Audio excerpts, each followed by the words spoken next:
Hi guys, good evening.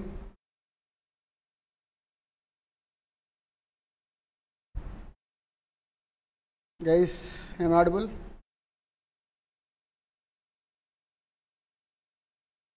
ఏమో వినిపిస్తుందన్న మాట.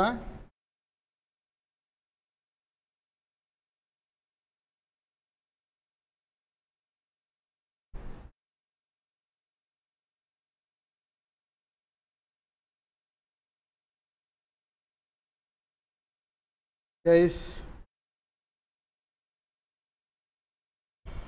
నిన్న ఎక్కడి వరకు చెప్పుకున్నామండి? ఎక్కడి వరకు చెప్పుకున్నాను? గుడ్ ఈవినింగ్ అమ్మా.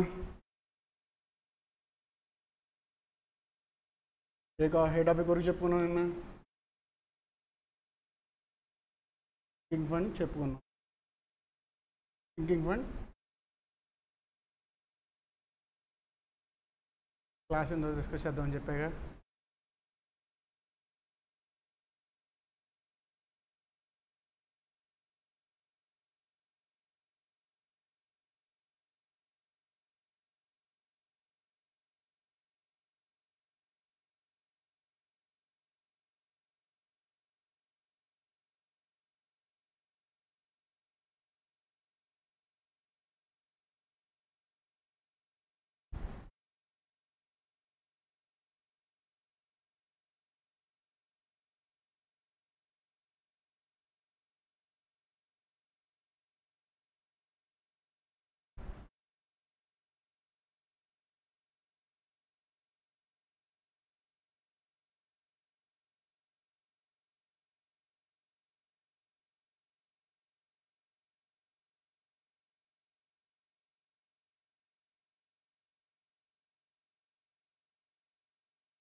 నేను ఎక్కడి వరకు చెప్పుకున్నామండి?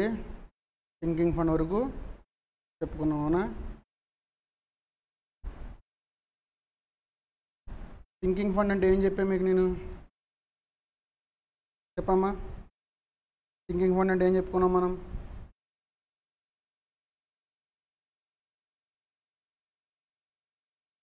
థింకింగ్ ఫండ్ అంటే ఏం చెప్పుకున్నాం చెప్పండి. రైట్.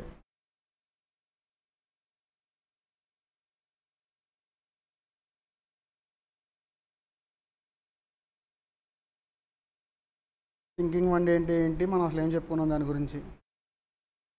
థింకింగ్ ఫండ్ అనేది మనకి అసలు ఎక్కడ యూజ్ అవుతుంది, ఎలాంటి టైంలో యూజ్ అవుతుంది?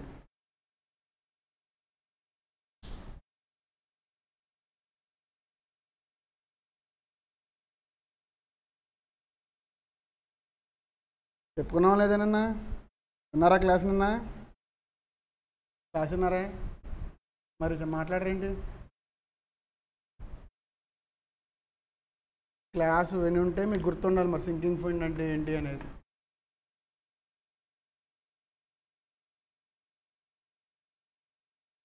నేను ప్రాబ్లం నేను అడగలేదు.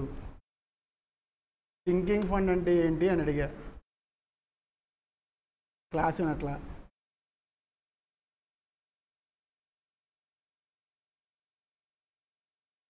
థింకింగ్ ఫండ్ అంటే ఏదైనా ఫ్యూచర్ యూసేజ్ కోసం మనం ఎప్పటి నుంచి అమౌంట్ ప్రతి ఇయర్ ఆర్ ప్రతి మంత్ కొంచెం దాచుకుంటూ వెళ్తాం కదా.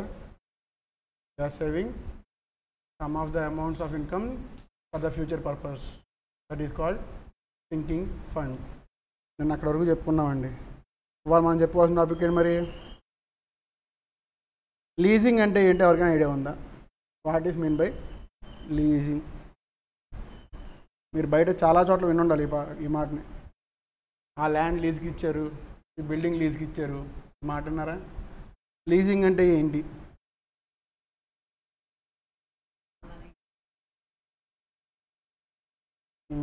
ఫర్ ఎగ్జాంపుల్ ఒక హౌస్ ఉంది, ఒక 1 BHK ఫ్లాట్ ఉంది. 1 BHK ఫ్లాట్ ఉంది.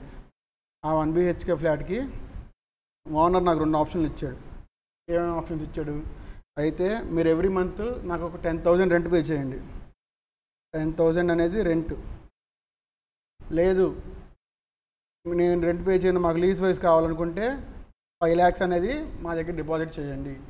ఒక 2 yearsకి రెంటల్ అగ్రిమెంట్, ఇది 2 yearsకి రెంటల్ అగ్రిమెంట్ అనుకోండి. ఇప్పుడు మీరు చెప్పండి ఏది బెటర్ అంటారు? 10,000 per month పే చేయడం బెటరా, 5 lakhs ఒక లీజ్ అమౌంట్ పెట్టడం బెటరా? ఎందుకు? వన్ టైం పేమెంట్ చేస్తాం, కానీ ఇక్కడ మనం 2 years మీద కట్టేది ఎంత? 2,40,000 ఇయర్కి 10,000, మంత్కి 10,000 అంటే 2 yearsకి ఎంత? 24 monthsకి 2,40,000. ఏది బెటర్ అంటారు మరి? రెంటే బెటర్ అంటారా? లీజ్ అంటే ఏంటి అసలు? లీజ్ అంటే ఏదైనా ఒక ప్లేస్ కానీ, ఒక స్థలాన్ని కానీ, సైట్ కానీ, ఒక ఫ్లాట్ కానీ, ఒక ప్లాట్ కానీ, ఇలా ఏదైనా సరే వాళ్ళు మనకి చెప్తారు, ఫలానా ల్యాండ్ మీకు లీజ్కి ఇస్తాం, దానికి బదులుగా మీరు మా దగ్గర ఒక 5 lakhs డిపాజిట్ చేయండి. 2 years అగ్రిమెంట్ అయిన తర్వాత ఈ లీజ్ అమౌంట్ అనేది మీకు రిఫండ్ చేస్తాం అంటారు. లీజ్ అమౌంట్ అనేది మనకి వెనక్కి ఇచ్చేస్తారు. మనం 5 lakhs ఏదైతే పే చేసామో దాంట్లో కొంత ఛార్జెస్ కట్ చేసుకుంటారు, మెయింటెనెన్స్ కాస్ట్ అని ఏదో ఫర్ ఎగ్జాంపుల్ 50,000 కట్ చేసుకున్నారు అనుకోండి, మనకి 4,50,000 అనేది వెనక్కి ఇస్తారు. 4,50,000 అనేది మనకి పే బ్యాక్ చేస్తారు. ఇప్పుడు చెప్పండి ఏది బెస్ట్? 2,40,000 మనం పే చేస్తుంటే 2 years అయిన తర్వాత మనకి 1 rupee కూడా వెనక్కి రావట్లేదుగా. రెంట్ పే చేస్తే మళ్ళీ వెనక్కి ఇవ్వరుగా. కానీ లీజింగ్లో అలా కాదు. లీజింగ్లో ఏమవుతుంది? అమౌంట్ అనేది మనకి వెనక్కి ఇచ్చేస్తారు. ఎవరైనా సరే లీజ్ అగ్రిమెంట్ కానీ ప్రాపర్గా రాసుకుని ఉంటే, లీజ్ అంటే ఏంటి? మన అమౌంట్ వాళ్ళ దగ్గర పెడితే ఆ పర్టికులర్ టైం పీరియడ్కి వాళ్ళు మన దగ్గర డబ్బులు తీసుకుని వాళ్ళ దగ్గర ఉంచుకుంటారు. ఆ పీరియడ్ ఏదైతే ఉందో, ఇప్పుడు మనం ఇక్కడ ఎగ్జాంపుల్ 2 years అనుకున్నాం కదా, ఈ 2 years అయిపోయిన తర్వాత మన అమౌంట్ మనకి రిఫండ్ ఇచ్చేస్తారు. అర్థమైందా? మనం ఎంతైతే పే చేసామో దాంట్లో కొంత ఛార్జెస్ కట్ చేసుకుని, maintenance charges Anu, for example హౌస్కి అయితే పెయింటింగ్ ఛార్జెస్ అను, ఇలా తీసుకుని రిమైనింగ్ అమౌంట్ అది మనకి పే బ్యాక్ చేస్తారు. ఇప్పుడు మనల్ని క్వశ్చన్లో ఎలా అడుగుతారంటే, which is the best for us అని చెప్పి అడుగుతారు. విచ్ ఆప్షన్ యూ చూస్ అని చెప్పి అడుగుతారు. మంత్లీ 10,000 కట్టేది బెటరా, ఆర్ ఎల్స్ 5 lakhs ఒకేసారి వాళ్ళ దగ్గర పెట్టడం బెస్టా అని అడుగుతారు మిమ్మల్ని. ఏం చెప్తారు మీరు? 5 lakhs పెట్టడమే బెస్ట్. ఇప్పుడు నేను చెప్పిన ఎగ్జాంపుల్ ప్రకారం 5 lakhs పెట్టడం అనేది బెటర్ ఆప్షన్. అవునా?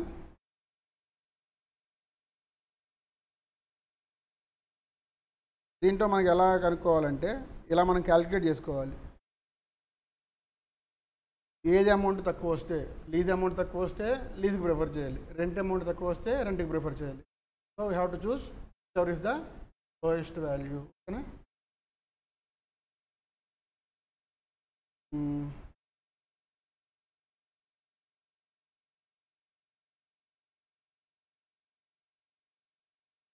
ఒక ఎగ్జాంపుల్ చెప్తాను చూడండి. ఇప్పుడు ABC wants to lease out an asset for costing 10 lakh rupees for 5 years. ABC అనే కంపెనీ ఒక మిషనరీని లీజుకి తీసుకుందాం అనుకుంటున్నారు. ఆ అసెట్ వాల్యూ ఎంత? 10 lakhs. 10 lakhs ఎన్ని జీరోస్ ఉంటాయండి? 10. టైం ఎంత? 5 years గాను వాళ్ళు ఆ అసెట్ని 10 lakhsకి చెప్పు. ఆ machinery value 10 lakhs. Machinery value 10 lakhs. అయితే ఫర్ ఎగ్జాంపుల్ నేను ఏబీసీ లిమిటెడ్ అనుకో, నీ దగ్గర నుంచి నేను మిషనరీ కొంటున్నా, లీజుకి తీసుకుంటున్నా. ఆ మిషనరీ వాల్యూ 10 lakhs. నేను నీతో ఏమన్నా, నేను 5 years లీజ్ తీసుకుంటాను, నేను మీకు 3.1 lakh అంటే 3.1 lakh అంటే ఎంత అండి? 3,10,000 rupees నేను మీకు లీజ్ అమౌంట్ కింద పెడతాను. 3,10,000 అనేది నేను మీ దగ్గర లీజ్ అమౌంట్కి పెడతా. ఇంట్రెస్ట్ రేట్ ఎంత సార్? క్వశ్చన్కి మనకి ఇచ్చింది 12% అనేది ఇంట్రెస్ట్ రేట్. 12% అంటే యూజువల్గా బయట చెప్పుకుంటే మంత్లీ 1% అండి. రూపాయి వడ్డీ అంటారు బయట, మంత్లీ 1%. బయట రూపాయి వడ్డీ అంటారు కదా, అది. ఇప్పుడు మనం క్యాలిక్యులేట్ చేసి ఆ మిషనరీ తీసుకుంటాం బెటరా, తీసుకోకుండా ఉండటం బెటరా అనేది మనం చెప్పుకోవాలి. అంటే మనకు ఇప్పుడు 2 ఆప్షన్లు ఉన్నాయి. ఒకటి 10 లక్షలు పెట్టి మిషనరీ కొనుక్కోవాలి, లేదా 5 years గాను 3,10,000 పెట్టి లీజ్ తీసుకోవాలి.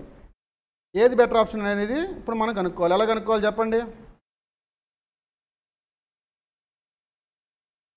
ఎలా కనుక్కోవాలి చెప్పండి. ఇప్పుడు మనకి 3,10,000 ఉంది కదా, 3,10,000 ఉంది. దీనికి మనం ఈ డిస్కౌంటింగ్ వాల్యూతో 5 ఇయర్స్కి మల్టిప్లై చేయాలి. ఎలా మల్టిప్లై చేయాలి? మనం నిన్న చేసినట్టే same 1/1 plus R% whole power n plus 1/1 plus R% whole power n ఇలా చివరిదాకా చేసుకోవాలి. 1/1 ప్లస్ ఎంత అండి పర్సంటేజ్? రేట్ ఆఫ్ ఇంట్రెస్ట్ ఎంత? 12% హోల్ పవర్ ఎన్ని ఇయర్స్? 5 ఇయర్స్. తర్వాత ఎన్ని ఇయర్స్ రాసుకోవాలి? 4. అలాగా 1/1 ప్లస్ 12% హోల్ పవర్ 1 వరకు రాసుకోవాలి. క్యాల్సీలో ఫంక్షన్ ఎలా చేయాలని చెప్పి మీకు నిన్న గుర్తుందా? క్యాల్సీలో ఫంక్షన్ చేయండి. ఇది నాకు అందరూ చేయాలమ్మా, ఆన్లైన్ అండ్ ఆఫ్లైన్ ఇద్దరు చేయాలి. క్యాల్సీలో ఫంక్షన్ యూసేజ్ మనకు రావాలి, క్యాల్సీ మనకు అలవాటు అవ్వాలి గైస్.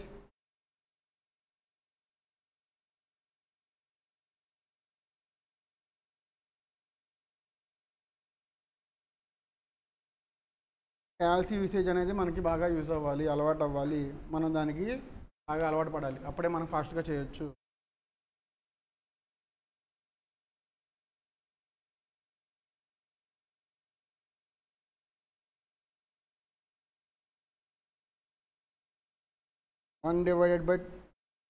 ఎన్నిసార్లు చేయాలండి? 1/1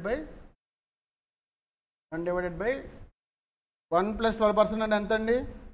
1.12. అవునా? ఇప్పుడు మనం ఏం చేయాలి క్యాల్సీలో? 1/1.12 m plus is equals to m plus అలా 5 టైమ్స్ చేయాలి.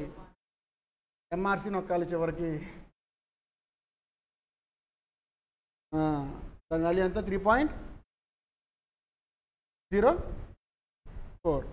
3.604 వచ్చిందండి డిస్కౌంటింగ్ వాల్యూ. ఇప్పుడు మనం ఎంతైతే అమౌంట్ వాళ్ళ దగ్గర ఇన్వెస్ట్మెంట్ పెడుతున్నామో, లీజ్ అమౌంట్ ఎంతైతే పెడుతున్నామో ఆ అమౌంట్కి మనకు వచ్చిన డిస్కౌంటింగ్ వాల్యూతో మల్టిప్లై చేయాలి.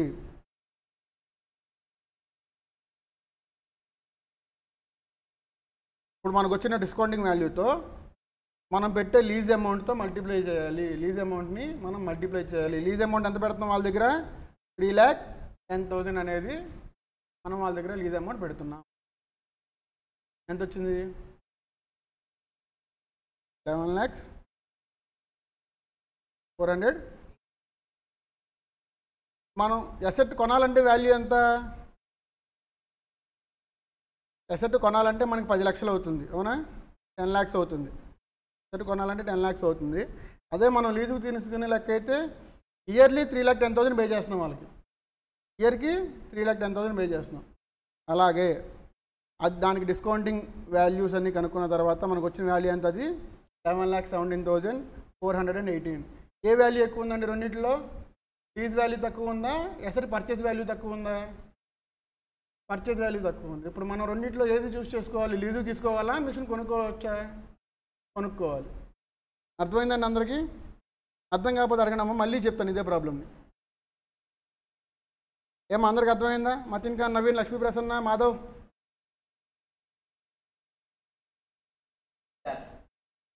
రిమైనింగ్ పీపుల్, మిగతా వాళ్ళు కూడా చెప్పండి అమ్మా.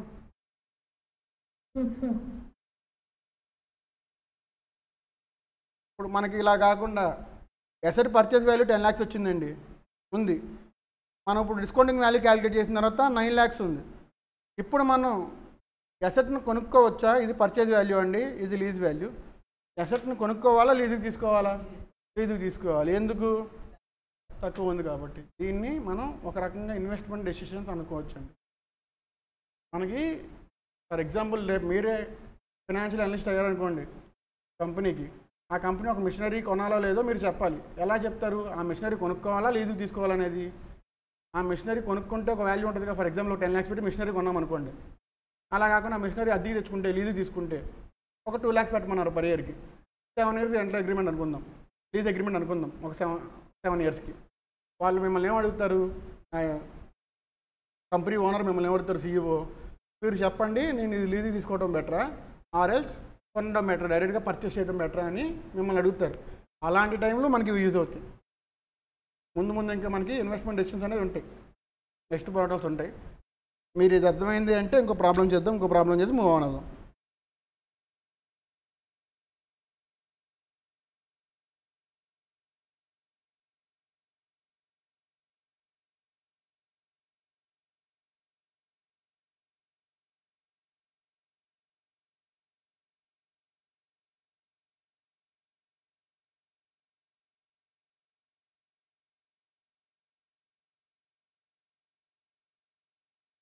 ఇంకో ప్రాబ్లం చూడండి ఒకసారి. మిషనరీ వాల్యూ వచ్చి ఎంత అండి, 4000 రూపీస్. Machinery value 4000 rupees. అలా కాకుండా లీజు తీసుకోవాలనుకుంటే 1250 రూపీస్ పర్ ఇయర్. ఇయర్కి 1250 రూపీస్ 4 ఇయర్స్కి అండి. ఎన్ని ఇయర్స్కి? 4 ఇయర్స్కి మన లీజ్ అగ్రిమెంట్ అనేది. డిస్కౌంటింగ్ రేట్ ఎంత అండి? 14%. ఇప్పుడు చెప్పండి, which are is the best option for me as a financial analyst or cost profit analyst? మీరు చెప్పాల్సింది నాకు. ఇప్పుడు నేను రెండింటిలో ఏది తీసుకోవడం బెటర్ అని మీరు చెప్తారు, చెప్పండి. క్యాలిక్యులేట్ చేసి చెప్పాలి. మనం ఇప్పుడు ఏం చేస్తున్నామంటే ఇక్కడ 1250 పర్ ఇయర్ ఉన్నదాన్ని present value of future value కనుక్కుంటున్నామండి. Present value of future currency అనేది మనం కనుక్కుంటున్నాం. మీరు సరిగ్గా అర్థం చేసుకుంటే ఇక్కడ మనకి ఏమవుతుంది, ఫస్ట్ ఇయర్లో మనం పే చేసిన 1250 వాల్యూ 1250నే ఉందండి. కానీ సెకండ్ ఇయర్కి ఏమవుతుంది, 1250 వాల్యూ అనేది తగ్గుతుంది. డిస్కౌంటింగ్ రేట్ అనేది అప్లికబుల్ అవుతుంది. అక్కడ 1+14% ఇంత తగ్గుతుంది. అలాగే థర్డ్ ఇయర్కి ఏమవుతుంది, ఇదే 1250 డివైడెడ్ బై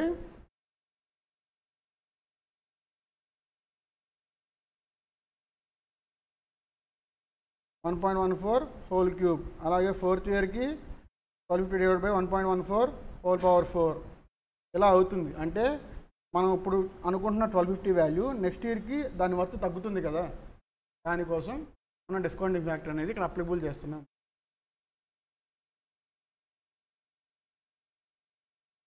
ఎలా చేస్తున్నామమ్మా చెప్పు.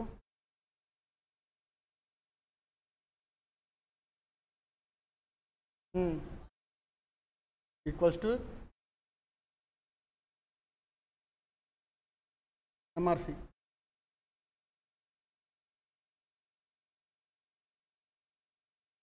$2.913 అలా తీసుకోవద్దండి. దాన్ని ఈక్వల్స్ చేయొద్దు, రౌండ్ ఫిగర్ చేయొద్దు. పాయింట్ తర్వాత 3 డిజిట్స్ తీసుకోండి. పాయింట్ తర్వాత 3 డిజిట్స్ తీసుకోండి. 2.913 అయితే మనం పెట్టే వాల్యూ ఎంత అండి, 1250 రూపీస్. 1250 ఇంటూ 2.913 చేస్తే ఎంత అవుతుంది,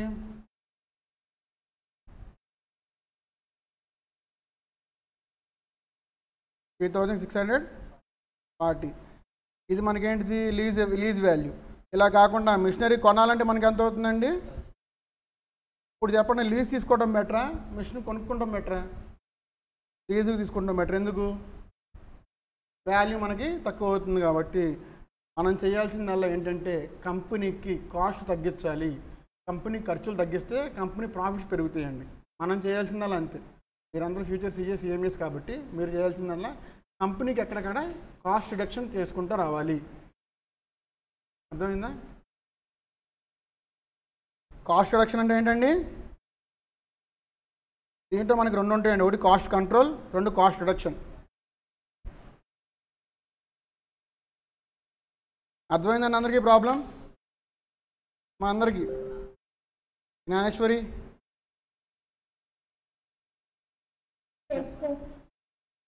అర్థం కాకపోతే ప్రాబ్లం అడగండి అమ్మా, మళ్ళీ చెప్తాను.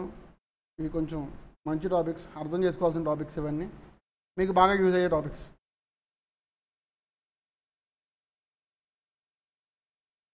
ఇప్పుడు నేను ఒక ప్రాబ్లం చెప్తానమ్మా, మీరు ట్రై చేయండి దానికి.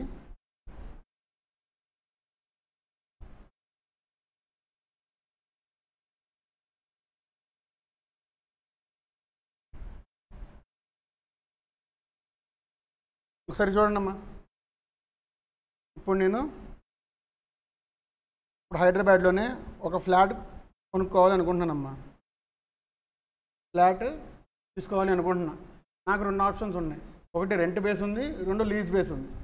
రెంట్ బేస్ అయితే వాడు నాతో ఏమన్నాడు ఓనర్ వచ్చి, ఎవ్రీ మంత్ మీరు 20,000 పే చేయాలి. ఇంకా ఎవ్రీ మంత్ 20,000 అనేది పే చేయాలి. అలా కాకుండా లీజ్ అయితే మీరు 10 lakhs అనేది డిపాజిట్ చేయాలి. 10 lakhs అనేది డిపాజిట్ చేయాలి. ఇప్పుడు మీరు నాకు చెప్పాల్సింది ఏంటి, 5 years కండి లీజ్ అగ్రిమెంట్ వచ్చి 5 years కనుక్కోండి. Which are is the best option for me? 10% అనేది డిస్కౌంటింగ్ రేట్ అండి.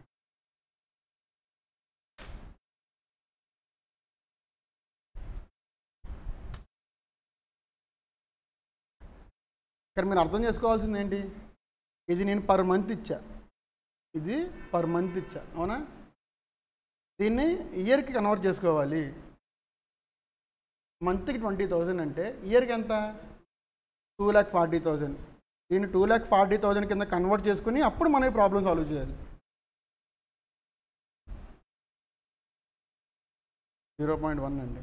1 divided by 10% అంటే 1 + 10% అంటే 1.1. 1.01 కాదు, 1.1 వస్తుంది.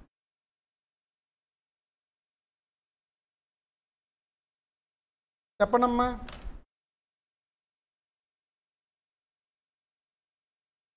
ఈ ప్రాబ్లం సాల్వ్ చేయండి మీలో అందరూ. నేను ఒక ఫ్లాట్ని తీసుకోవాలనుకుంటున్నాను. ఇప్పుడు నాకు 2 ఆప్షన్లు ఉన్నాయి. రెంట్ పే చేసే ఆప్షన్ ఉంది, లీజ్కి తీసుకునే ఆప్షన్ కూడా ఉంది. Which ever is the best option for మీ? రెంట్కి తీసుకోవడం బెటరా, లీజ్కి తీసుకోవడం బెటరా?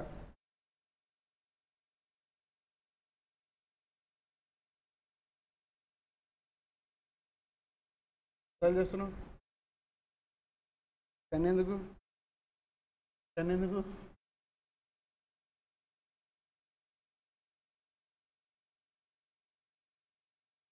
చెప్పాలమ్మా, అందరూ ఆన్సర్ చెప్పాలి.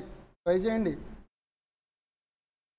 జ్ఞానేశ్వరి, మాధవ్, మతీన్ ఖాన్, నవీన్, లక్ష్మీ ప్రసన్న. ఎంతమ్మా? 3.790కి ఇప్పుడు మనం దేంతో మల్టిప్లై చేయాలి? 2 lakh.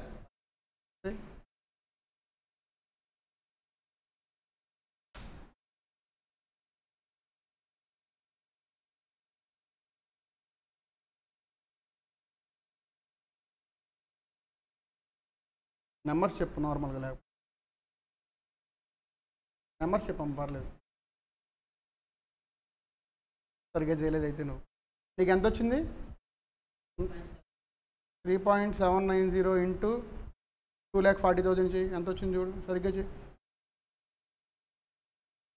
9,09,788.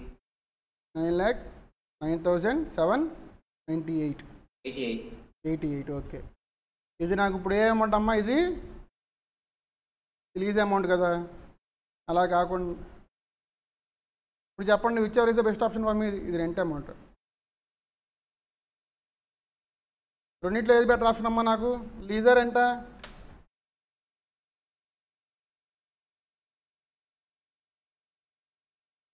చెప్పండి అమ్మా, లీజర్ ఎంత నాకు బెస్ట్ ఆప్షన్?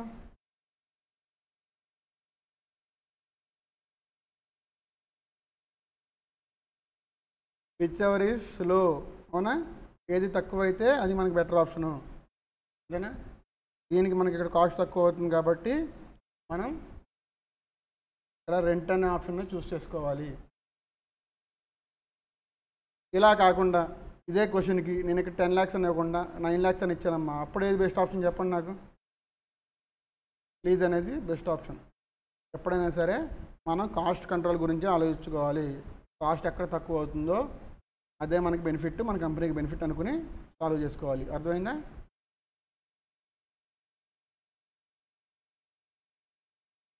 $9,09,000. అందుకే నేను నెంబర్స్ చెప్పు అన్న, 909 ఇలా కన్ఫ్యూజ్ అవ్వద్దు. జీరోస్తో చాలా జాగ్రత్తగా ఉండాలి.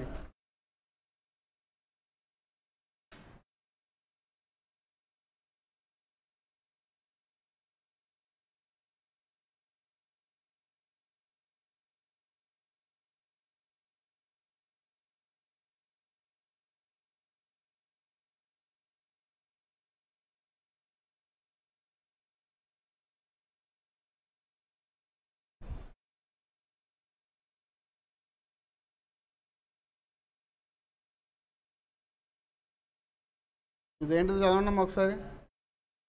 ధనుష్. ఇన్వెస్ట్మెంట్ డెసిషన్ అంటే ఇప్పుడు మనకి దీంట్లో మనం ఏది యాక్సెప్ట్ చేయాలి, ఇన్వెస్ట్ చేయాలా లేదా అని చెప్పి మనల్ని CEO అడుగుతారండి. మీరందరూ కాస్ట్ మేనేజ్మెంట్ అకౌంటెంట్స్ కాబట్టి మిమ్మల్ని వాళ్ళు ఏం అడుగుతారు, వాళ్ళు మీకు ఒక ప్రపోజల్ ఇచ్చి నేను ఒక మిషనరీలో ఇన్వెస్ట్ చేద్దాం అనుకుంటున్నా, ఆ మిషనరీ వల్ల నాకు ఇంత ప్రాఫిట్ వస్తుంది, నాకు టోటల్ క్యాష్ ఇన్ఫ్లో ఎంత వస్తుంది. క్యాష్ ఇన్ఫ్లో అంటే మనకి మొత్తం మీద డబ్బులు వచ్చాయండి, ప్రాఫిట్ కాదు. క్యాష్ ఇన్ఫ్లో అంటే మనం పెట్టిన పెట్టుబడితో పాటు ఎక్స్ట్రాగా వచ్చే అమౌంట్ని కూడా కలిపితే దాన్ని మనం క్యాష్ ఇన్ఫ్లో అంటాం. ఓకేనా? క్యాష్ ఇన్ఫ్లో నుంచి మనం పెట్టిన ఇన్వెస్ట్మెంట్ చేస్తే వచ్చేది మనకి ప్రాఫిట్. అది గుర్తుపెట్టుకోండి ఎప్పుడైనా. క్యాష్ ఇన్ఫ్లో ప్రాఫిట్ ఒకటి కాదు, క్యాష్ ఇన్ఫ్లోలో మన ఇన్వెస్ట్మెంట్ కూడా కలిపి ఉంటుంది.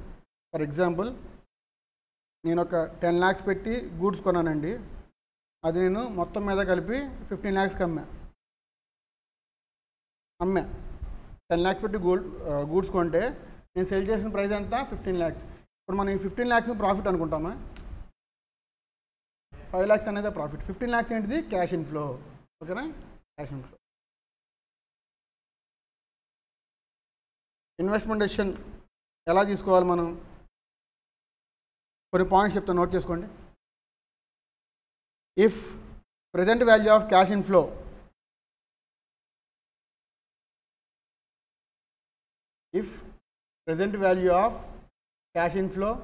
ఈజ్ గ్రేటర్ దాన్ అంటే ఇటు పక్కకు పెట్టాలండి. గ్రేటర్ దాన్ అంటే లెఫ్ట్ సైడ్కి, greater than present value of cash outflow.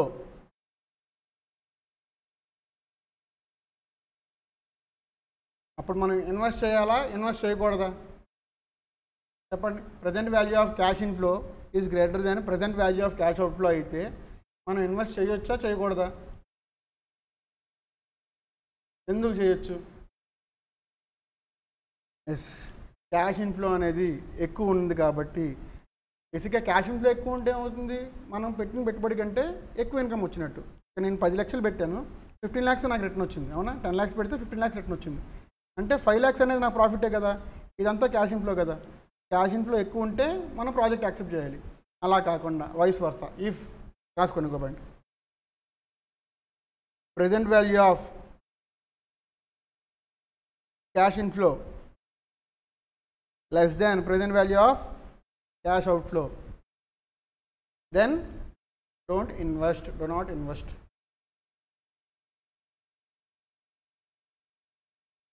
ఇప్పుడు ఇదే నేను ఇన్వెస్ట్మెంట్ ఏమో 15 lakhs పెట్టానండి, నాకు క్యాష్ ఇన్ఫ్లో 10 lakhs వచ్చింది. ప్రాజెక్ట్ని యాక్సెప్ట్ చేస్తానా? ఆ మిషనరీ తీసుకోవచ్చా నేను? ఆ మిషనరీ కొనడం వల్ల నాకు యూజ్ లేదు. దానికి తోడు ఒక 5 lakhs అనేది లాస్ వస్తుంది. సరే సార్, ఎక్కువ ఉంది తక్కువ ఉన్నప్పుడు చెప్పారు, మరి 10 lakhs ఇన్వెస్ట్మెంట్ పెట్టాను, నాకు ఎగ్జాక్ట్గా 10 lakhs వెనక్కి వచ్చాయి, రిటర్న్ వచ్చినాయి. చేయొచ్చా, చేయకూడదా? అది డిపెండ్స్ అపాన్ కంపెనీ డెసిషన్ అండి. ఎందుకంటే కొన్ని కంపెనీస్ ప్రాఫిట్ రాకపోయినా పర్లేదు, మార్కెట్లో సస్టైన్ అవ్వాలి, నా గురించి అందరికీ తెలియాలి అనుకుని చేస్తారు కదా. వాళ్ళకి లాస్ రాదు, కానీ ఒక సర్టెన్ కంపెనీ, ఒక ప్రాపర్ కంపెనీ అనేది మార్కెట్లో ఉందని జనాలకు తెలియాలి కదా. ఓకే, వాళ్ళు ఇలా చేయడం వల్ల వాళ్ళకి లాసెస్ రాలేదు అనుకుని చేస్తారు. అది కంపెనీ ఇక డెసిషన్. అది మనం చెప్పేది ఏం లేదు దాంట్లో. ఇది ఈక్వల్స్ టు ఉంటే మన క్వశ్చన్లో ఏం మెన్షన్ చేసుకోవాలి? If company wants to accept then they can accept, otherwise they no need to accept. ఇప్పుడు క్వశ్చన్ చేద్దాం, చేయండి అమ్మా. A machine with useful life of 7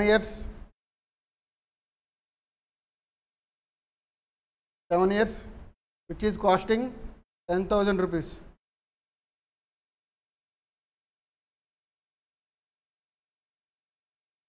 అంటే కాస్టింగ్ అంటే ఆ మిషన్ యొక్క ఖర్చు అని. ఆ machine 7 years 10,000. 7 years a machinery with useful life of అంటే ఆ మిషనరీకి లైఫ్ టైం ఎంత అండి? 7 years అండి. ఆ మిషనరీకి లైఫ్ టైం అనేది 7 years. ఆ మిషనరీ పర్చేస్ చేయడానికి మనం పెట్టాల్సిన అమౌంట్ ఎంత? 10,000 rupees. అలాగే another machinery with useful life of 5 years and costing 8,000. Costing 8,000. Second machinery కూడా కొందాం అనుకుంటున్నారండి. సెకండ్ మిషనరీ వల్ల వాళ్ళ ఖర్చు ఎంత అవుతుంది? ఆ మిషనరీ కొనడానికి 8,000 రూపీస్ అనేది వాళ్ళు స్పెండ్ చేయాల్సి వస్తుంది. దానికి యూస్ఫుల్ లైఫ్ ఎంత? 5 years. అయితే ఫస్ట్ మిషనరీ కొనటం వల్ల నా కంపెనీకి ఎంత సేవ్ అవుతుందండి? 1,900 రూపీస్ అనేది లేబర్ ఎక్స్పెన్స్ సేవ్ అవుతుంది. అంటే మనుషులు చేసే పని కాకుండా నేను మిషనరీతో పని చేయించాలి అనుకుంటున్నానండి. వర్కర్స్తో కాకుండా మిషనరీతో పని చేయించాలనుకుంటున్నాను.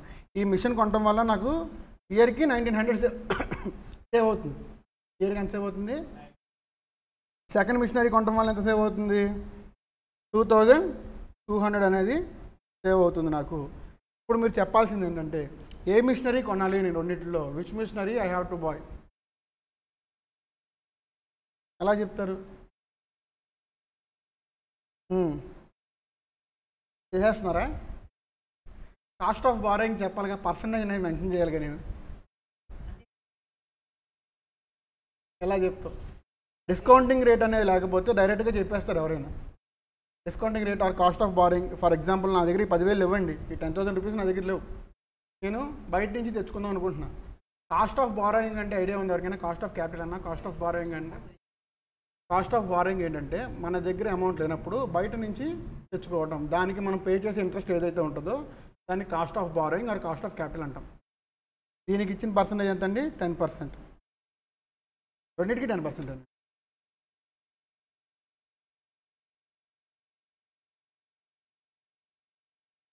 చాలా ఈజీగా చెప్పేస్తారండి పర్సంటేజ్ లేకపోతే.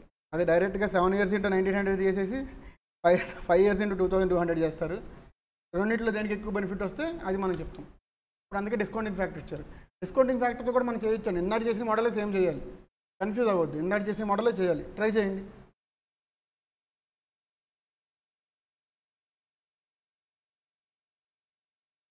ఎలా చేస్తారో చెప్పండి ఫస్ట్. నాకు చేసే ముందు ఎలా చేయాలనుకుంటున్నారు?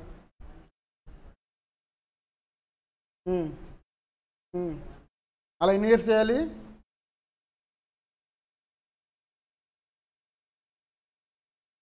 ఎంత వచ్చిందమ్మా? ఎగ్జాక్ట్లీ. ఇప్పుడు ఈ అమౌంట్ ఏం చేయాలి? ఇంటూ ఎక్స్పెక్టెడ్ మిస్టేక్ అది మీ దగ్గర నుంచి 1,900తో. ఎందుకంటే మనకి ఎంత సేవ్ అవుతుంది అనేది క్యాలిక్యులేట్ చేసుకుంటున్నామండి. ఇప్పుడు మనం ఏదైనా సరే ఇన్వెస్ట్మెంట్ డెసిషన్ చూసుకోవాలంటే మనకి 2 ఫ్యాక్టర్స్ ఉంటాయండి. ఒకటి సేవింగ్స్ పెంచుకోవాలి, లేదా ఎక్స్పెన్సెస్ తగ్గించుకోవాలి. మనం ఇప్పుడు సేవింగ్స్ ప్రకారం క్యాలిక్యులేట్ చేస్తున్నాం ప్రాబ్లమ్ని. సేవింగ్స్ ప్రకారం క్యాలిక్యులేట్ చేస్తున్నాం. సేవింగ్స్ ప్రకారం క్యాలిక్యులేట్ చేసినప్పుడు మనం ఏం చేసుకోవాలి? సేవింగ్స్ ఏ మిషన్ అయితే మనకి ఎక్కువ ఇస్తుందో ఆ మిషన్ని చూస్ చేసుకోవాలి. ఎక్స్పెన్సెస్ క్యాలిక్యులేట్ చేసుకుంటున్నాం అనుకోండి, ఇలా కాకుండా ఎక్స్పెన్సెస్ క్యాలిక్యులేట్ చేసుకుంటే ఎక్స్పెన్సెస్ ఏదైతే తక్కువ ఇస్తుందో, ఏ మిషనరీ వల్ల మనకి ఖర్చు అనేది తక్కువ అవుతుందో ఆ మిషనరీని చూస్ చేసుకోవాలి. ఇప్పుడు మనం ఏం క్యాలిక్యులేట్ చేస్తున్నాం? ఇప్పుడు ఈ క్వశ్చన్లో క్యాష్ ఇన్ఫ్లోస్ అనేది ఆర్ మనకి సేవింగ్స్ అనేది క్యాలిక్యులేట్ చేస్తాం. ఇప్పుడు 4.868 ఇంటూ దేంతో మల్టిప్లై చేయాలండి? ఎంత వచ్చింది?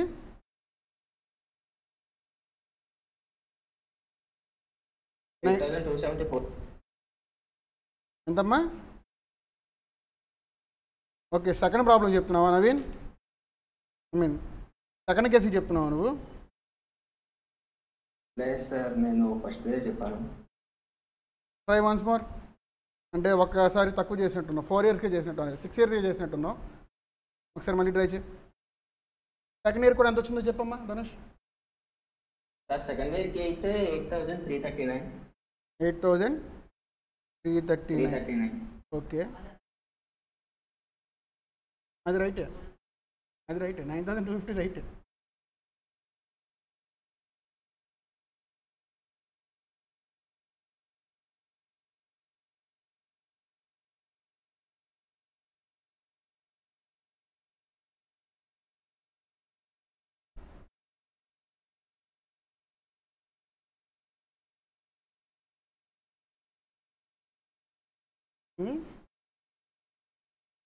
అంతే సార్, 9,250 వచ్చింది సార్. అంతే అమ్మా. 200 అమ్మ.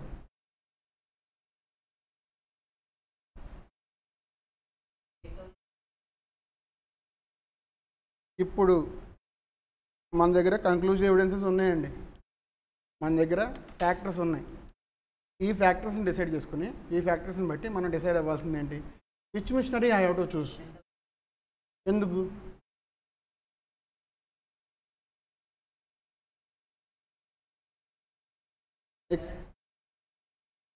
ఇక్కడ మనం క్యాలిక్యులేట్ చేసేది ఏంటి, ఇది ఎక్స్పెన్సా ఆర్ఎల్స్ సేవింగ్సా?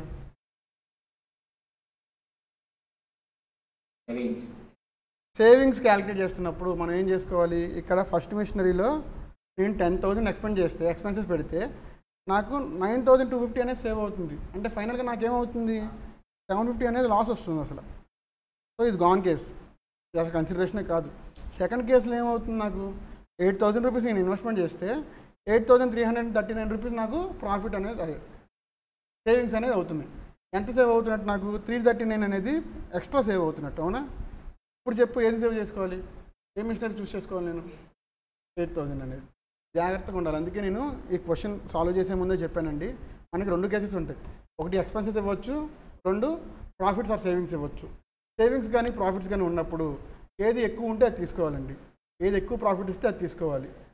అలా కాకుండా అక్కడ మనకి ఎక్స్పెన్సెస్ అని మెన్షన్ చేస్తే ఎక్స్పెన్సెస్ కేసులో ఏం చేయాలండి, ఎక్స్పెన్సెస్ మనకి ఎక్కడ తక్కువ అవుతాయో, ఎక్స్పెన్సెస్ అనేది మనకి ఏ మిషనరీకి తక్కువ అవుతాయో ఆ మిషనరీ అనేది మనం చూస్ చేసుకోవాలండి. అర్థమైందా? అర్థమైందండి?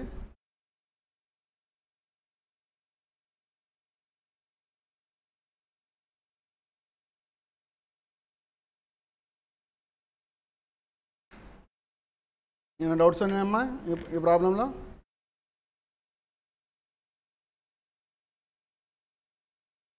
ఏమ్మా ఈ ప్రాబ్లం ఏమైనా డౌట్స్ ఉన్నాయా? లేవు కదా. సరే, నెక్స్ట్ టాపిక్ గురించి మాట్లాడుకుందాం. మనకి ఇన్వెస్ట్మెంట్ డెసిషన్స్ అనేవి అయిపోయింది. ఇన్వెస్ట్మెంట్ డెసిషన్స్ అనేవి మనం మొత్తం మీద 2 ఫ్యాక్టర్ మీద డిసైడ్ చేసి చెప్పాలండి. ఒకటి సేవింగ్స్, 2 ఎక్స్పెన్సెస్. సేవింగ్స్ అనేవి ఏ మిషనరీ ఆర్ ఎనీథింగ్ ఏదైతే సేవింగ్స్ ఎక్కువ ఇస్తుందో అది మనం కన్సిడర్ చేయాలి. ఎక్స్పెన్సెస్ వచ్చేసరికి ఏమవుతుంది, ఏదైతే ఎక్స్పెన్సెస్ తక్కువ అవుతున్నాయో అవి మనం చూస్ చేసుకోవాలి. బేసిక్గా మనకి కాస్ట్ రిడక్షన్, కాస్ట్ కంట్రోల్ అనే 2 కాన్సెప్ట్స్ ఉంటాయండి. Cost reduction, cost control. అంటే కాస్ట్ రిడక్షన్ అంటే ఖర్చును తగ్గించుకోవడం అండి. కాస్ట్ కంట్రోల్ అంటే దాన్ని పూర్తిగా కంట్రోల్ చేయటం. ఈ 2 బేస్ మీద మనం చూస్ చేసుకోవాల్సి వస్తుంది. బట్ మీకు డెప్త్ అవసరం లేదు, ఇప్పుడు జస్ట్ మీ ఐడియా కోసం చెప్పాను అంతే. ఇది మీకు ఇంటర్లో యూజ్ అవుతుంది, గుర్తుపెట్టుకోండి. 2 మాటలు మీకు ఇంటర్లో వస్తాయి ఖచ్చితంగా. ఓకే అండి, నెక్స్ట్ టాపిక్. బాండ్ అంటే ఏంటి? బాండ్ అనే మాట ఎవరైనా విన్నారా? బాండ్ అంటే ఏంటి అసలు? దేనికి యూజ్ అవుతుంది బాండ్ అనేది?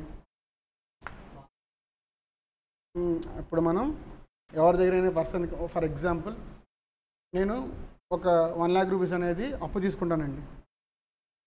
1 lakh రూపీస్ అనేది మీ దగ్గర నుంచి నేను అప్పు కింద తీసుకుంటున్నాను.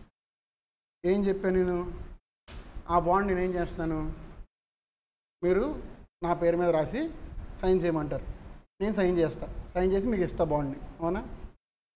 ఇప్పుడు ధనుష్ అనే వ్యక్తి సతీష్ అనే వ్యక్తికి ఇచ్చాడు అమౌంట్.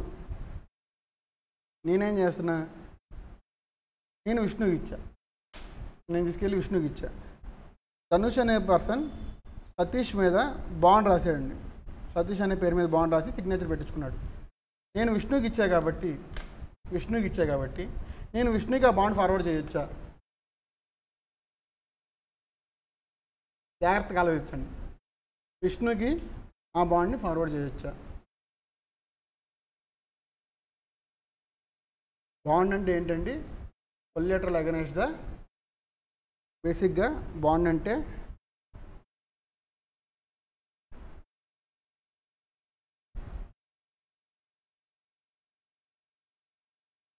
ఏంటిదండి, ఇది డెట్ ఇన్స్ట్రుమెంట్. డెప్ట్ కాదు, బి సైలెంట్ వస్తుంది, డెట్ అనుకో, ఓకేనా? బాండ్ అంటే ఏంటంటే అసలు మీకు మనకి debt instrument or debt security. మిమ్మల్ని రేపు పొద్దున్న క్వశ్చన్ ఎలా అడుగుతారంటే which of the following is the debt security అని చెప్పి ఆప్షన్స్ ఇస్తారండి. దాంట్లో ఒకటి బాండ్ ఉంటుంది.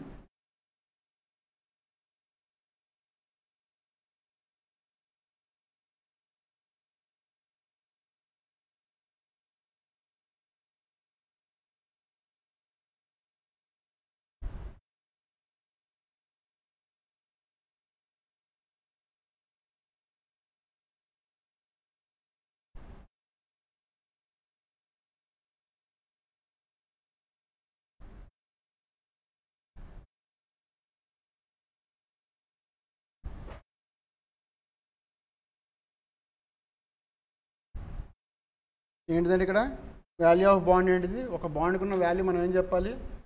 Present value of interest paid. Interest మనం ఎంతైతే పే చేస్తున్నామో, సింపుల్ అండి. నార్మల్గా చెప్పుకోవాలంటే ఇప్పుడు బాండ్ కనుక పక్కన పెట్టండి. నేను ఇప్పుడు 1 lakh రూపీస్ మీకు ఇంట్రెస్ట్కి ఇచ్చానండి.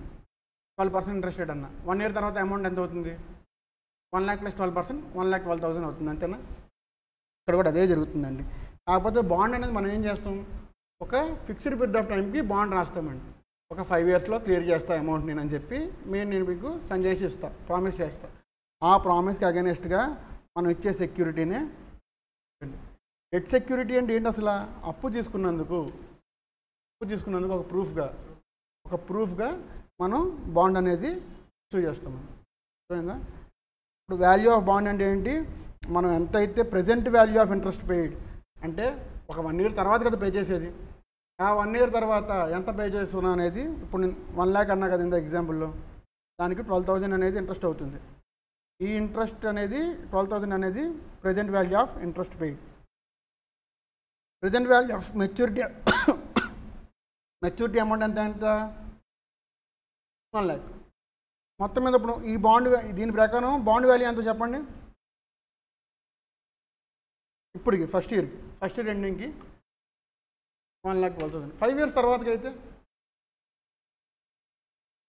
ఇక్కడ మీరు కాలేస్తున్నారు, అక్కడే మళ్ళీ కాలేస్తున్నారు. అక్కడ ఏమవుతుంది? మనకి 1 lakh అవుతుంది ప్లస్ 12,000 అవుతుందండి. అవునా? 1,12,000 అవుతుంది. నువ్వు ఫస్ట్ ఇయర్ ఎండింగ్కి కనుక ఇంట్రెస్ట్ పే చేసేస్తే, ఈ 12,000 నువ్వు పే చేస్తావు అనుకో ఫస్ట్ ఇయర్ ఎండింగ్కి, దీని మీద నీకు ఇంట్రెస్ట్ పడదు. 1,12,000 మీద మీకు ఇంట్రెస్ట్ పడదు. అదే ఇప్పుడు నేను చెప్పేది. నువ్వు ఫస్ట్ ఇయర్ ఎండింగ్ కల్లా మొత్తం 5 years బాండ్ అమ్మా, మొత్తం 5 years బాండ్. 5 years బాండ్ అయితే నేనేం చేస్తాను? ఎవ్రీ ఇయర్ ఎండింగ్కి, ఫస్ట్ ఇయర్ ఎండింగ్కి ఎంతైతే ఇంట్రెస్ట్ వచ్చిందో ఆ ఇంట్రెస్ట్ నేను రీపే చేసేస్తున్నా మీకు. మళ్ళీ సెకండ్ ఇయర్ ఎండింగ్ కూడా మళ్ళీ ఇంట్రెస్ట్ పే చేసేస్తున్నా. అలాంటప్పుడు మీకు ఫైనల్గా ఎంత అవుతుంది? 1,12,000 అవుతుంది చివరికి వచ్చేసరికి 5 years ఎండింగ్కి.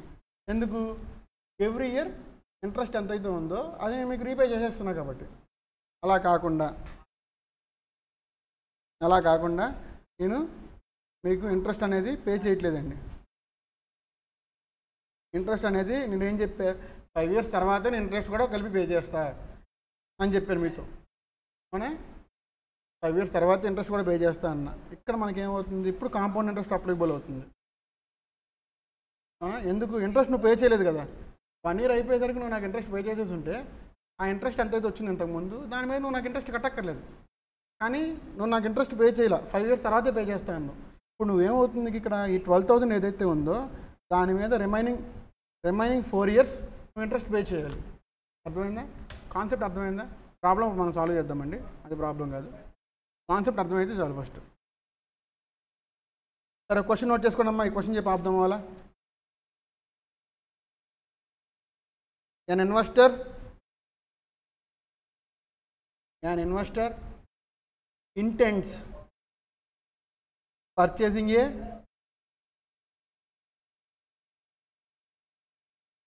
three-year bond value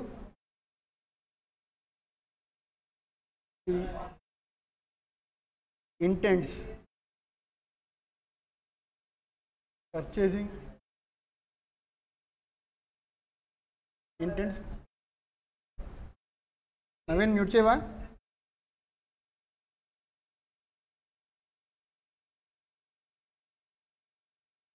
An investor intends to purchase a bond value of, మనకి బాండ్లో మెయిన్గా 3 values ఉంటాయండి. పార్ value, discounting value, premium value. Note చేసుకొని చెప్పు. ఒకటి పార్ వాల్యూ, రెండు డిస్కౌంటింగ్ వాల్యూ, మూడోది face value, sorry premium value. పార్ వాల్యూ అంటే ఏంటి? పార్ వాల్యూ అంటే ఫేస్ వాల్యూ అని అర్థం. బాండ్ ఎంతైతే కొన్నామో, ఎంతైతే మనం ఇది చేసామో రాసామో అంత అమౌంటే పే చేస్తాం. 1000 రూపీస్ బాండ్ వాల్యూ అన్నాం కదా, అదే 1000 రూపీస్ చివరికి వరకు ఉంటుంది. అలా కాకుండా నేను నా బాండ్ ఏం చేస్తున్నా, వేరే వాడి పేరు మీద రాయాలనుకుంటున్నాను, నాకు అర్జెంటుగా అమౌంట్ కావాల్సి వచ్చి నేను ఏమంటున్నా, ఫర్ ఎగ్జాంపుల్ నేను నీ దగ్గర ఒక 1 lakh రూపీస్ తీసుకున్నాను అమ్మా. ఆ 1 lakh రూపీస్ తీసుకుని నేను వాడుకుంటున్నా, కానీ నా బాండ్ నీ దగ్గర ఉంది కదా. నువ్వేమంటున్నావు, నాకు ఇప్పుడు అర్జెంట్గా అమౌంట్ కావాలి, నేనేమో ఇప్పుడు ఇవ్వను, 5 years బాండ్ కదా, 5 years తర్వాత ఇస్తానని చెప్తా. నీకేమో అర్జెంట్గా అమౌంట్ కావాల్సి వచ్చింది. నువ్వేం చేస్తావు, ఆ బాండ్ని తీసుకెళ్ళి వేరే వాడి దగ్గరికి వెళ్ళి, ఇగో నా దగ్గర పలానా పర్సన్ ఇలా బాండ్ పెట్టాడు, ఆ బాండ్ నాకు ఇప్పుడు అర్జెంట్గా అమౌంట్ కావాలి, బాండ్ నేను డిస్కౌంటింగ్ ఇచ్చేస్తా అని చెప్తా. 1 lakh రూపీస్ బాండ్ ఉంటే 1 lakh రూపీస్ బాండ్ ఉంటే నువ్వేం చెప్తావు, నేను 5% డిస్కౌంట్కి ఇచ్చేస్తాను, నాకు అమౌంట్ ఎమర్జెన్సీ ఉందని చెప్పి డిస్కౌంటింగ్ ఇచ్చేస్తావు. 1 lakh రూపీస్ ఉన్న బాండ్ వాల్యూని 95,000 రూపీస్కి ఇచ్చేస్తావు నువ్వు. దాన్ని డిస్కౌంటింగ్ అంటాం.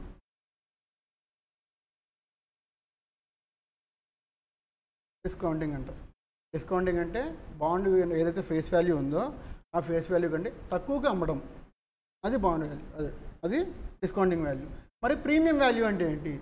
డిస్కౌంటింగ్ కాకుండా, ఫేస్ వాల్యూ కాకుండా, ఫేస్ వాల్యూ కంటే ఎక్కువ అమ్మితే, ఎక్కువ రేటుకి అమ్మితే, ఇప్పుడు 1 lakh ఉంది, దానికి ఒక 5% ఎక్కువగా అమ్మాను అనుకో. ఫర్ ఎగ్జాంపుల్ నేనేమన్నా, నేను 5 years కానీ బాండ్ తీసుకున్నా, 5 years కానీ నేను బాండ్ తీసుకున్నా, కానీ ఇప్పుడు నేను ఏం ఫీల్ అవుతున్నా, నా దగ్గర ఇప్పుడు అమౌంట్ వచ్చేసింది, 1 lakh ఏదైతే తీసుకున్నానో ఆ 1 lakh వచ్చేసింది, ఎందుకు అనవసరంగా రిమైనింగ్ 5 years నేను ఇంట్రెస్ట్ పే చేయడం, నాకు ఇప్పుడు అమౌంట్ వచ్చేసినాయి కదా అని చెప్పి నీ దగ్గరికి వస్తా.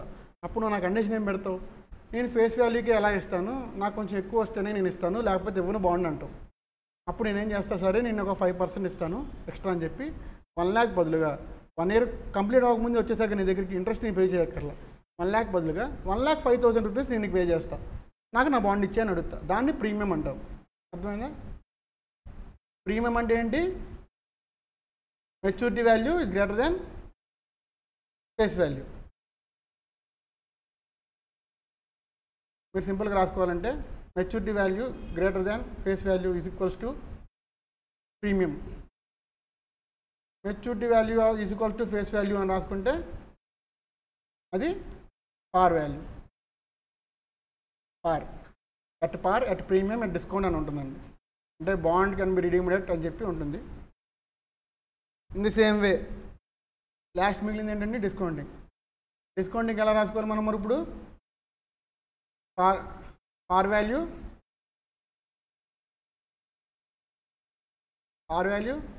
Less than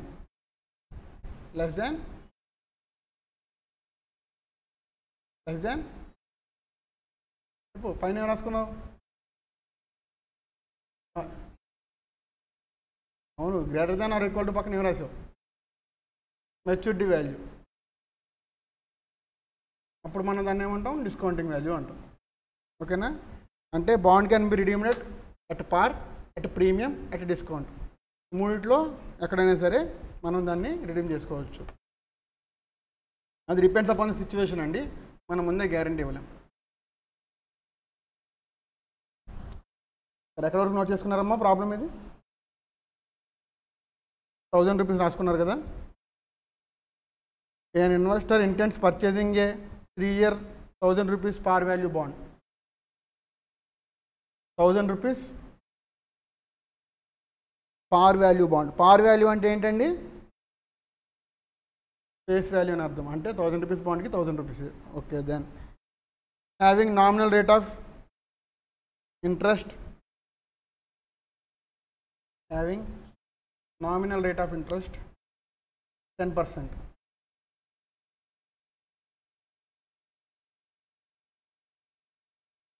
At what price the bond may be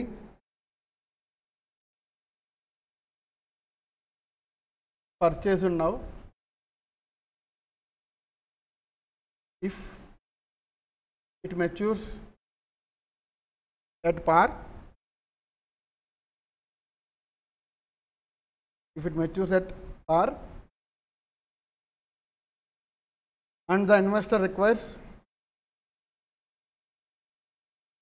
a return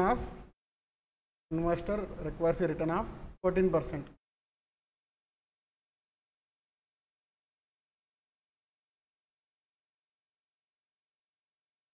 ఇప్పుడు మనకేం అర్థమైందండి? 10% అంటే ఇంట్రెస్ట్ ఎంత? బేసిక్గా ఇంట్రెస్ట్ బాండ్ మీద ఎవ్రీ ఇయర్ పే చేసే ఇంట్రెస్ట్ ఎంత అండి? 100. ఎందుకు? 10% ఆఫ్ ద పార్ వాల్యూ అన్నాడు కాబట్టి 1000లో 10% 100 రూపీస్. ఇప్పుడు మనం ఇది ఎలా చేసుకోవాలంటే present value of bond equals to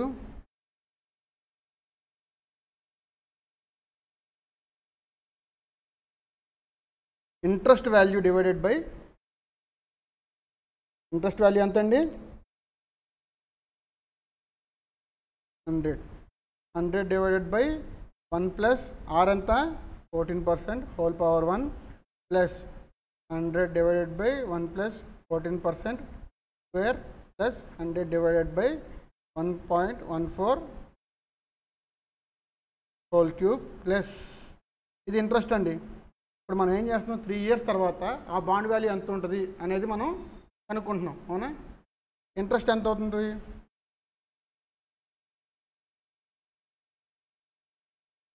interest ఎంత అవుతుంది చెప్పండి ఫస్ట్. 3 yearsకి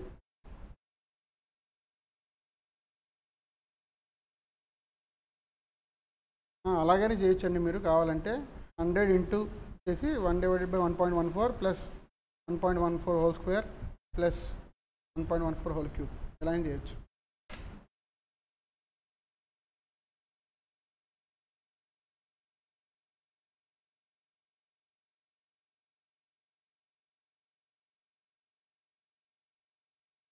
ఎలా చేయాలి? 1 divided by 1.14 m plus equals to MRC. MRC 2.321 into 100 చేస్తే ఎంత వచ్చిందండి మనకి? 232.1 రూపీస్ అనేది ఇంట్రెస్ట్ కింద వచ్చింది. ఇది ఇంట్రెస్ట్ రూపంలో వచ్చిన వాల్యూ. అయితే అప్పుడున్న 1000 రూపీస్ నేను 3 years బ్యాక్ కదా తీసుకున్నది. 3 yearsకి ఈ 1000 రూపీస్ వాల్యూ అనేది డిస్కౌంట్ అవుతూ వస్తుంది కదా. 2024లో ఉన్న వాల్యూ 2027లో ఉండదు కదండి 1000 రూపీస్కి. ఇది ఎన్ని ఇయర్స్ బాండ్ అండి? 3 years. సో ఈ 1000 రూపీస్ కూడా మనకి 3 yearsకి డిస్కౌంట్ అవుతుంది. అవునా? 2024లో ఉన్న వాల్యూ 2027లో ఉండదు కదా, డిస్కౌంట్ అవుతూ వస్తుంది కదా. ఇప్పుడు ఈ 1000 రూపీస్ అనేది డిస్కౌంట్ అయితే 3 yearsకి దీని వాల్యూ ఎంత చెప్పండి? Only 1000 divided by 1.14 whole cube. ఇప్పుడు మీరు ఏం చేయాలంటే 1000 డివైడెడ్ బై క్యాల్సీలో 1000 డివైడెడ్ బై 1.14 అని ఎంటర్ చేసి ఈక్వల్స్ టు అని 3 times ఎంటర్ చేయాలి. 1000 డివైడెడ్ బై నేను చెప్పింది 1000 డివైడెడ్ బై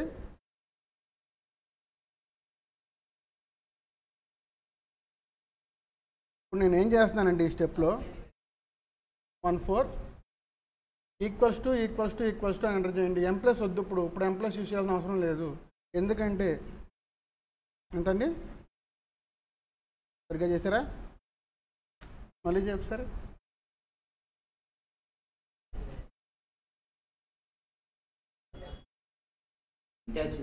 ఓకే అండి.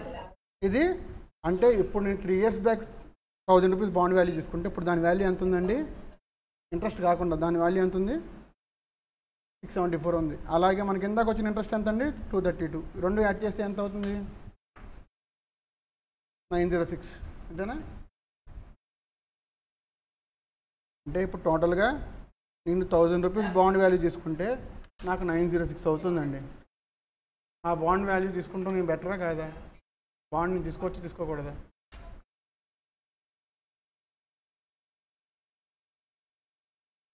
వాడు నాకు 1000 రూపీస్కి అమ్ముతా అన్నాడండి. అవునా? 1000 రూపీస్కి అయితే నేను కొనరా బాబు, నాకు వద్దు, 906 కంటే తక్కువ అయితే నేను కొంటానని మీరు చెప్పాలి. అర్థమైందా? ఇప్పుడు నేను అప్పు తీసుకున్న 1000 రూపీస్కి మీ దగ్గర బాండ్ పెట్టాను కదా, మీరు తనకు అమ్మాలనుకుంటున్నారు. అమ్మాలనుకుంటున్నప్పుడు తను ఏం చెప్తాడు, ఈ క్యాలిక్యులేషన్ అంతా చేసుకుని 1000 రూపీస్కి అయితే నేను కొన్ను, నాకు లాస్ వస్తుంది, 906 కానీ అంతకంటే తక్కువ కానీ అయితే చెప్పు, నేను కొంటాను అని చెప్తున్నాడండి. అర్థమైందా? 1000 రూపీస్ కంటే తక్కువ సేల్ చేసుకుంటే వాళ్ళకి ప్రాఫిట్ అనేది వస్తుంది. ఇప్పుడు మీరు అర్థం చేసుకోవాల్సింది ఏంటంటే, అసలు మనం ఇక్కడ చేసింది ఏంటి, ఫస్ట్ ఇంట్రెస్ట్ని బాండ్ వాల్యూని కనుక్కున్నామండి, అంతే. బాండ్ వాల్యూ 3 years తర్వాత ఎంత అవుతుంది అనేది కనుక్కున్నాం. అందుకే మనం 1000 డివైడెడ్ బై 1.14 హోల్ క్యూబ్ చేసాం. ఇక్కడ ఏం చేసాం, 100 divided by 1.14 plus 100 divided by 1.14 whole square plus 1 divided by 1.14 whole cube చేసాం. ఇవన్నీ యాడ్ చేసాం. ఎందుకు చేసాం అనేది కూడా తెలుసుకోవాలి మీరు. ఇదేం చేసామండి, ఇదేంటిది, ఇంట్రెస్ట్ అండి. ఈ 3 స్టెప్లు ఏదైతే ఉన్నదో ఇది మనకి ఇంట్రెస్ట్ అండి. ఎవ్రీ ఇయర్ 1000 రూపీస్ ఇంట్రెస్ట్ వస్తుంది అంటున్నాం, కరెక్టే. కానీ ఇంట్రెస్ట్ కూడా నాకు 2025లో వచ్చే ఇంట్రెస్ట్ ఎప్పుడు వస్తుంది, నాకు 2027లో వస్తుంది. అంటే నాకు 2 years వెయిటింగ్ పీరియడ్ ఉందిగా, ఇక్కడ 2 years వెయిటింగ్ పీరియడ్ ఉందిగా, ఇక్కడ 3 years వెయిటింగ్ పీరియడ్ ఉందిగా, ఇక్కడ 1 year వెయిటింగ్ పీరియడ్ ఉందిగా, అవునా? 100 రూపీస్ 2025లో ఉంటే 24లో ఉంటే అదే వాల్యూ ఉంటుందండి, 2025 కూడా తగ్గుతుంది కదా. ఆ తగ్గిన వాల్యూనే మనం ఇక్కడ క్యాలిక్యులేట్ చేసుకుంటున్నాం. అర్థమైందా? ఆ తగ్గిన వాల్యూనే మనం ఇక్కడ క్యాలిక్యులేట్ చేసుకుంటాం. ఇదంతా కలిపితే present value of the bond. ఈ వాల్యూ అంతా క్యాలిక్యులేట్ చేసుకుని ఎంతకంటే తక్కువ వాల్యూ ఉంటే ఇంతకంటే తక్కువ వాల్యూకి ఆ బాండ్ ఎవరైతే హోల్డ్ చేస్తున్నారో తను అమ్ముతానంటే మనం బాండ్ తీసుకోవాలి. లేదు నేను 1000 రూపీస్ అమ్ముతానంటే మనకు వద్దు, ఎందుకు, మనం లాస్ అవుతున్నాం కాబట్టి. మనం అనుకున్న ఇంట్రెస్ట్ మనం గెయిన్ చేయలేకపోతున్నాం ఇక్కడ, అవునా? అర్థమైందా? ఏమ్మా, ఎవరికైనా డౌట్స్ ఉన్నాయమ్మా?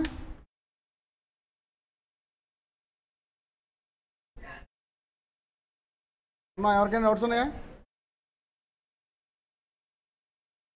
నవీన్, ఏమన్నా డౌట్స్ ఉన్నాయమ్మా? స్టార్టింగ్ లోనే బాండ్ ఒక 3 members గురించి చెప్పారు సార్. అవునమ్మా. ఓకే, సెకండ్ థర్డ్ మెంబర్కి పంపించవచ్చు ఆ బాండ్? చేయొచ్చండి. ఆ బాండ్ని తీసుకెళ్ళి తన దగ్గర అమ్మొచ్చు. కాకపోతే మ్యూచువల్ కన్సెంట్ అనేది ఉండాలి, ముగ్గురు దగ్గర కన్సెంట్ అనేది ఉండాలి. ఇప్పుడు నేను నీ దగ్గర అప్పు తీసుకున్నానమ్మా, నేను నీకైనా రీపే చేయాలి, లేదా నువ్వు బాండ్ వేరే వాళ్ళకి ఇస్తే వాళ్ళకైనా రీపే చేయాలి. నేను రీపే చేయాల్సిన అమౌంట్ సేమే, నాకు పోయేదే ఉండదు. అయితే అది నీ ఎమర్జెన్సీ వల్ల నువ్వు అమ్ముకుంటున్నావు కాబట్టి అది నీకు ఎంత లాస్ అవుతుంది, ఆ లాస్ నువ్వు బేర్ చేయగలేదా అని చూసుకోవచ్చు నువ్వు. ఓకేనా? ఇంకేమైనా డౌట్స్ ఉన్నాయి? ఎవరికైనా డౌట్స్ ఉన్నాయమ్మా? ఓకే, ఇంకా కొన్ని టాపిక్స్ ఉన్నాయండి, చిన్న టాపిక్స్ 2 ఉన్నాయి. ఆ టాపిక్స్ 2 రేపు కవర్ చేసుకుని రేపటితో టైం వాల్యూ ఆఫ్ మనీకి బై చెప్తాం. ఓకేనా?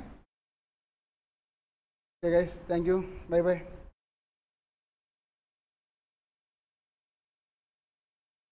Recording stopped.